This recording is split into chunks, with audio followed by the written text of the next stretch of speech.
अस्सलाम वालेकुम नाजरीन। आज एक अफसोसनाक वाक़या आपको लंदन से सुनाता हूँ। एक 19 साल के लड़के को उम्र कैद की सज़ा सुनाई गई है आज लंदन में, कोर्ट की तरफ से, अदालत की तरफ से। लेकिन इसके पीछे जो क्यों सज़ा सुनाई गई और इसने क्या जुर्म किया था, जुर्म तो खैर बहुत बड़ा था, लेकिन सुनकर ये हैरानगी हुई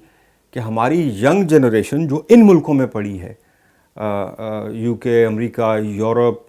इन मुल्कों में, यहाँ के स्कूल कॉलेजों में पढ़े हुए लोग भी काले जादू, भूत प्रेत और इन चीज़ों पर यकीन रखते हैं। ये बात बड़ी हम अक्सर कुछ ख़ास ड्रामे देखते हैं, उनमें पता चलता है जी बलि चढ़ा दी और खून दे दिया ताकतों को, तो अब हम जो है हमारे हालात जो हैं वो ठीक हो जाएंगे। बिल्कुल नाकाबिल यकीन वाक़या है। मैं आपको पूरी डिटेल बताता हूँ। ये 19 साल का एक लड़का है, दानियाल हुसैन। इसको कोर्ट ने आज 19 लाइफ प्रिजन सुनाई है, यानी उम्र कैद डबल मर्डर में। और जो पुलिस की इन्वेस्टिगेशन है, जो पुलिस के मुताबिक, जो कोर्ट में जो एविडेंस या जो पेपर सबमिट किए गए हैं इन्वेस्टिगेशन के, उसके मुताबिक पिछले साल जब नया लॉकडाउन शुरू हुआ था और घरों में लोगों को मिलने की इजाज़त नहीं थी, लोग बाहर गैदरिंग कर सकते थे, 6 या 6 से ज़्यादा लोग। उस वक्त ये नया लॉकडाउन लास्ट ईयर शुरू हुआ, तो 2 लड़कियां थी, सगी बहनें थी, यंग बिल्कुल 20 से 22 साल उनकी एज थी दोनों की। वो दोनों जो हैं अपने घर में अपने वालिदैन को, यानी माँ बाप को, ये बता कर गई कि हमने अपने दोस्तों के साथ आज एक बाहर वेम्बले पार्क में एक गेट टुगेदर रखी हुई है और हम वहाँ जा रहे हैं। लेकिन वो रात को घर नहीं पहुँची और उनकी मिसिंग रिपोर्ट उनके पेरेंट्स ने, लेकिन उनको पता था कि वो कहाँ गई हैं, चूँकि वो बता कर गई थी। मिसिंग रिपोर्ट दर्ज की और हुआ ये कि वो ख़ुद तलाश करने के लिए उस स्पॉट पे चले गए जहाँ उनको पता था कि वेम्बले पार्क में आज उन्होंने गेट टुगेदर करनी है। उन्होंने चूँकि एक सहेली थी उन बच्चियों की या लड़कियों की, उसको फ़ोन किया तो उसने बताया कि हम किस जगह पे किस स्पॉट पर बैठे हुए थे और हम सब चले गए थे। आखिरी 2 लड़कियां जो थी, वो दोनों बहनें थी, वो अपना सामान लपेट रही थी जिस वक्त मैं वहाँ से निकली हूँ, और वही लास्ट में वहाँ पर मौजूद थी, तकरीबन रात के 11:45 के वक्त।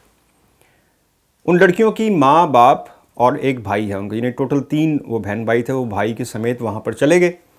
और वहाँ जाकर जब उन्होंने तलाश शुरू की, पुलिस को रिपोर्ट हो चुकी थी लेकिन पुलिस वहाँ पहुँची नहीं थी। जब उन्होंने वहाँ स्पॉट पर जाकर देखा तो उसकी माँ ने जो स्टेटमेंट दी है उसके मुताबिक उसको एक आई साइट ग्लासेस जो हैं लड़की की, एक बेटी की, उसकी प्रिस्क्रिप्शन वहाँ पड़ी हुई नज़र आई जो वहाँ जहाँ वो बैठे हुए थे। और उसकी माँ ने कहा कि मुझे उसी वक्त खटका हुआ कि ये प्रिस्क्रिप्शन वो कभी भी यूँ छोड़कर नहीं जाएगी, जहाँ भी अगर वो कहीं और गई है तो। खैर वो लाइट वगैरह के साथ, सर्च लाइट के साथ वो सर्च करते रहे। और उसके भाई का ये कहना है उन लड़कियों के कि वो जब थोड़ा साइड पे, झाड़ियों की साइड पर गया तो उसे खून नज़र आया, और जब वो आगे गया तो दोनों बहनें, यानी उसकी दोनों बहनें जो हैं वो एक दूसरे के ऊपर गिरी हुई थी और उनकी डेड बॉडीज़ पड़ी थी। पुलिस ने सारी एविडेंस कलेक्ट की, डीएनए वगैरह सब कुछ हुआ। अगले दिन सुबह पुलिस ने जो है सीसीटीवी कलेक्ट किया और देखा कि यहाँ पर आखिरी वक्त में कौन कौन लोग इस एरिया से गुज़रे। उसमें एक ये दानियाल हुसैन भी था। दानियाल हुसैन को जब अरेस्ट किया गया तो इसके हाथ पर भी 2 ज़ख़म थे, राइट हैंड साइड पे। पुलिस ने इससे पूछा कि तुम्हें ज़ख़म कैसे आए हैं, तो इसने एक अजीब सा जवाब दिया कि ये तो मैं रात को गुज़र रहा था किसी जगह से और मेरे से अटेम्प्ट टू रॉबरी, यानी मुझसे कुछ सामान छीनने के लिए कुछ लोगों ने मुझ पर हमला किया, डकैती के लिए, और मुझसे हाथापाई हुई और उसमें मुझे चाकू लग गया या जो भी। खैर पुलिस ने उसकी बात पर अब वो एविडेंस नहीं दे सका अपने उस क्लेम में। पुलिस को शक हुआ और पुलिस ने मज़ीद छानबीन की, सीसीटीवी वगैरह कलेक्ट किए, मज़ीद उसके घर की तलाशी ली। तो आपको सुनकर बड़ा अजीब लगेगा और बड़ा हैरान होंगे आप कि उसके घर से एक लेटर मिला और उस लेटर के ऊपर यह लिखा हुआ था कि मैं तुम्हें बलि दूंगा हर 6 महीने के बाद 6 औरतों की लाशें, यानी 6 औरतों को मैं हर 6 महीने के बाद, अकॉर्डिंग टू पुलिस इन्वेस्टिगेशन, ये वो जो कुछ भी बता रहा हूँ अकॉर्डिंग टू पुलिस इन्वेस्टिगेशन, तो मैं तुम्हें हर 6 महीने बाद डेड बॉडीज़ 6 औरतों को मारूंगा, जब तक मेरे जिस्म में जान है और ताकत है मैं ये करता रहूँगा। میں تمہارے لیے ایک مندر دربار یا ٹیمپل آپ کہہ لیں، ٹیمپل کا لفظ بیسیکلی یوز کیا ہے، تو میں تمہارے لیے ٹیمپل بھی بناؤں گا، اور اس کے بدلے میں تم مجھے جو جیک پاٹ ہوتا ہے یہاں کے جو لاٹری سسٹم ہے کہ ایک ہر ہفتے ایک لاٹری نکلتی ہے، جیک پاٹ ملینز میں ہوتے ہیں، ملینز پاؤنڈ، تم مجھے وہ جیک پاٹ دو گے ملین لاٹری کا اس کے بدلے میں، اور میں تمہیں ہر 6 مہینے بعد 6 عورتوں کو مارتا رہوں گا۔ اس لیٹر کو سائن کیا گیا اپنے خون کے ساتھ اس نوجوان نے، اکارڈنگ ٹو پولیس نے اریسٹ کر لیا۔ سی سی ٹی وی سے یہ بھی پتہ چل گیا کہ اس نے جس دن ان لڑکیوں کو قتل کیا اس سے اگلے دن جا کر اس نے 2 لاٹری ٹکٹ خریدے،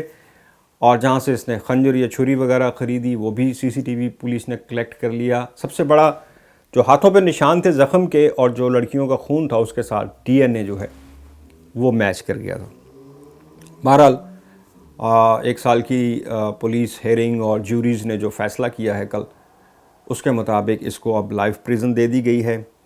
اور سب سے بڑی حیران کن بات یہ تھی کہ یہاں کی پڑھی لکھی جنریشنز جو ہیں اب بھی ان کالے جادو، بھوت پریت، ہم تو اکثر ڈراموں میں دیکھتے تھے، انڈیا کے خاص کر ایک وہ بڑا مشہور ڈرامہ لگتا ہے کرائم کا، جس میں بتاتے ہیں کہ اپنے حالات ٹھیک کرنے کے لیے، روزگار کے لیے، یا دوبارہ جنم لینے کے لیے کسی کی بلی چڑھا دو اور کسی انسان کی۔ اور آپ یہ سوچیں کہ اگر یہ ان 2 قتل کے بعد فوراً نہ پکڑا جاتا تو اس نے 6 یعنی 4 اور لوگوں کو بھی اس کے نشانے پہ ہو سکتے تھے اکارڈنگ ٹو پولیس، لیکن شکر ہے کہ وہ اس سے اچھا ایک چیز بڑی اہم اس میں، چونکہ مجھے فرسٹ جب میں نے امپریشن لیا تھا تو مجھے تو یہ لگا کہ یہ ذہنی طور پہ کوئی نارمل انسان یہ بات نہیں کر سکتا، اگر یہ ہوئی ہے تو ہو سکتا ہے کہ اس کے دماغی حالت، چونکہ یقین نہیں آتا کہ اب تو گاؤں میں بھی لوگ ان بھوت پریت اور کالے جادو پہ یقین نہیں کرتے۔ بہرحال پولیس کا یہ کہنا ہے کہ انہوں نے کئی بار اس کے دماغی اسیسمنٹ کروائی، مختلف ڈاکٹرز سے کروائی، اسپیشلسٹ سے کروائی، لیکن تمام میں یہ دماغی طور پہ بالکل ٹھیک پایا گیا ہے۔ بہرحال اب اس کو لائف امپریزمنٹ یعنی عمر قید کی سزا ہو چکی ہے، اس کے باوجود ینگ ایج ہے اس کی، 19 سال ایج ہے، اور جب 18 کا یہ ٹرن 18 میں ہوا تھا